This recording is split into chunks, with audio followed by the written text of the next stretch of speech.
Hi everyone, welcome back to my channel. Today we're making a super beginner friendly project that is perfect for summer. We're making these little can koozies. There is no pattern needed. It's just some rectangles and Velcro. Super simple. I'm going to show you how to do it. So let's get started. So I have all of these in 11 inches by 5 inches. So I've got an exterior, I've got a lining, and I've got a piece of batting. You will also need some Velcro that's 3.5 inches. And I'm just using 1-inch Velcro.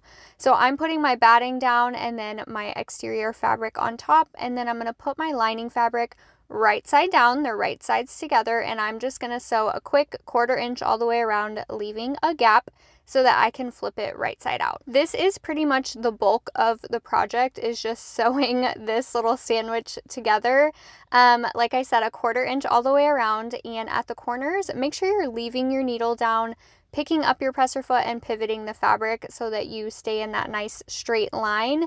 And then just use your hand crank as needed. You could totally customize these and make them multiple fabrics on the exterior, maybe do some patchwork or add some fun like rickrack or trim or something like that to make these really fun and cute for summer. Once you get back around to that side, just make sure you're back stitching at that opening, and then I'm going to go ahead and clip my corners.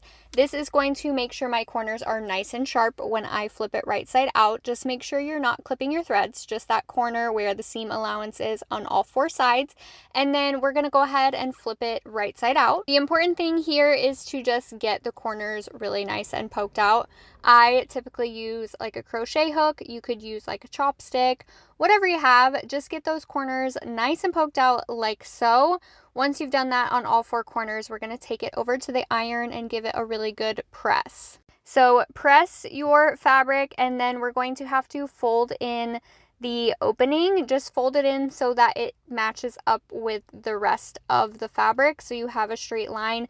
Just tuck it in, give it a good press with the iron on both sides, and then we are going to take this and top stitch an 1/8 inch all the way around the rectangle. There are 2 reasons for this. One is to just give it a nice polished finish look, but you're also closing up that opening with this top stitch. So like I said, just about an 1/8 inch away from the edge, and we're doing this all the way around the entire rectangle. Same rules apply here. Leave your needle down, pick up your presser foot, and pivot at the corner so that you get those nice sharp corners. And then we're going to attach our Velcro.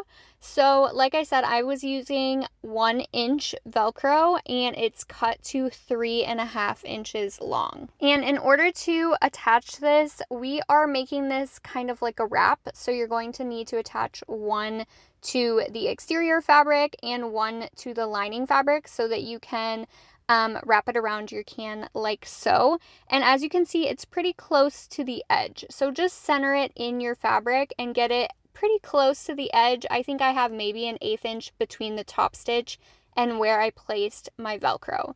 So I'm just going around the rectangle on the Velcro to get it attached, and then we will do the other side. So this is what it looks like on the exterior side, and then like I said, I'm just attaching the other to the interior fabric so that we can wrap it around like a wrap on the can. As soon as you finish with that, I'm just clipping any threads that kind of hung around, and this wrap is all done. This is going to fit your standard size can, and you can make these in so many prints. I think these would be a fun little summer gift for like a teacher or something. Let me know if you try it.